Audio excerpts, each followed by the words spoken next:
I want to start off my talk with a few thank yous. First, to Reverend Hardy and the Chapel Council for this opportunity, to Ivy, Mr. G, Mr. Dorr, and Mr. Coughlin for that amazing performance of Here Comes the Sun, to Christina for such a sweet introduction. And finally, the biggest thank you I can give to my mom and dad. You guys are the best parents, role models, and leaders I could have asked for in my life. You know me better than anyone, and I know without a shadow of a doubt I would not be where I am or achieved what I have today without your guidance and support. You're my favorite people.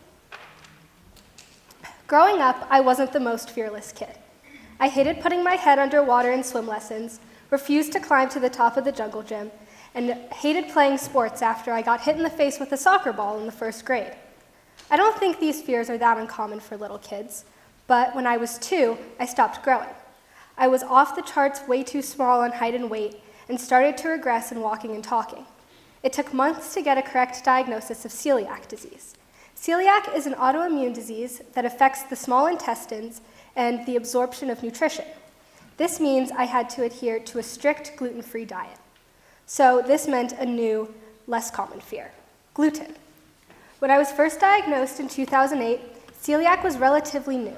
Hardly anyone knew what gluten was, and so my doctors preached hypervigilance. This meant avoiding food prepared in any kitchen but your own, asking lots of questions, and scrutinizing labels.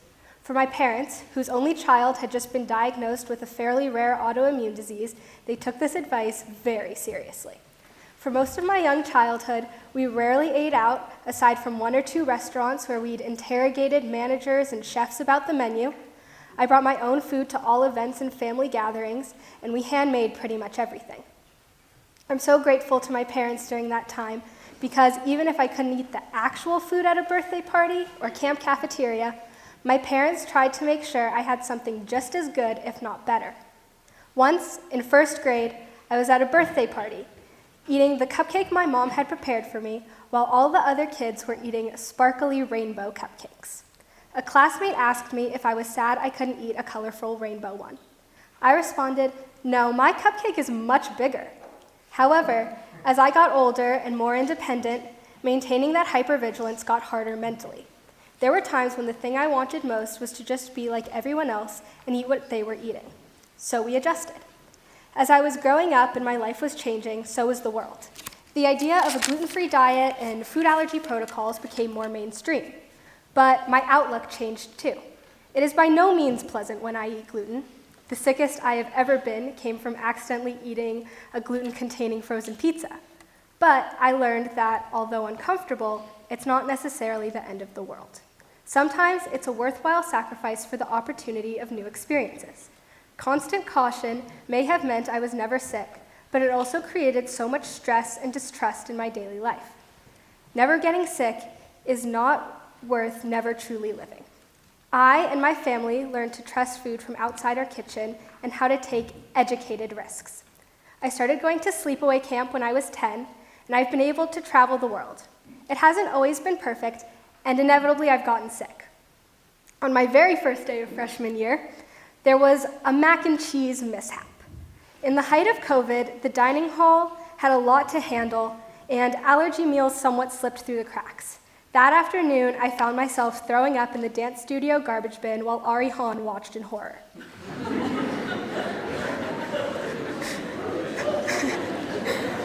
Many might consider this a failure. Even after speaking with the dining hall and health center numerous times over the summer and all the preparation, I still ended up barfing in front of Drew Casertano on my way to the health center. But I believe that this experience taught me what I was capable of. I adapted and had the confidence to handle the situation. I learned from this experience I was a stronger person. I learned what I was capable of, and I was capable of having meetings and conversations with the necessary people. I was able to manage my condition without my parents. I was now sure of what I needed to do for my own health, physical and mental, now and in the future, all on my own. One of my favorite quotes is by Taylor Swift. She's a singer and songwriter, in case you haven't heard of her. She said, "If you never bleed, you're never gonna grow."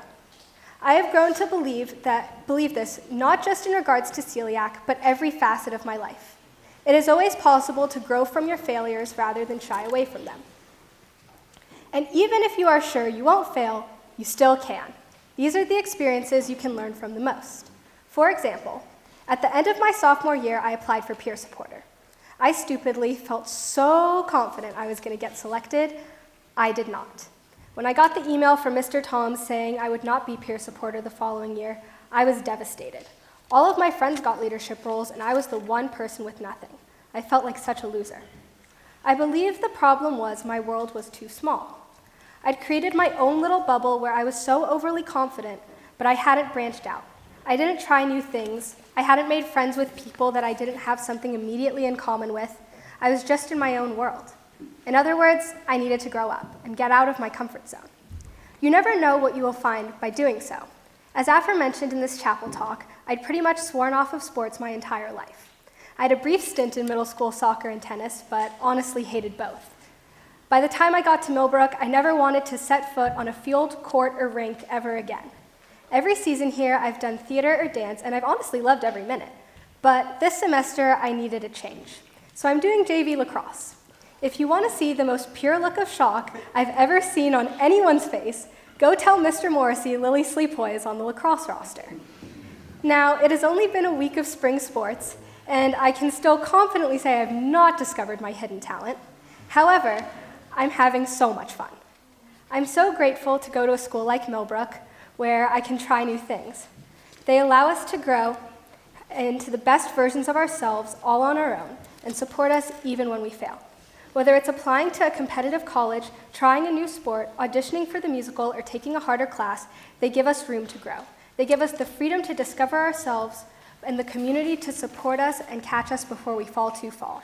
For that, I'm eternally grateful. It is absolutely inevitable that every person in this room, in this country, on this planet will fail at something. No one can be perfect at everything. A 50 on a math test, a college rejection, or the gluten crouton that somehow made its way into my salad are the little failures that shape our daily lives. We will all have bigger failures too, mistakes that feel earth-shattering, and it sucks. But I believe what really makes us human is our ability to learn from these, to turn a new leaf and move forward in life to our next horrible, messy, beautiful failure. So I've grown from that little kid with her fear of soccer balls and restaurant food. I've grown to learn that life is about taking risks. Instead of staying with my feet planted comfortably on the ground forever, I'd rather fall back to earth trying to shoot for the stars. Thank you.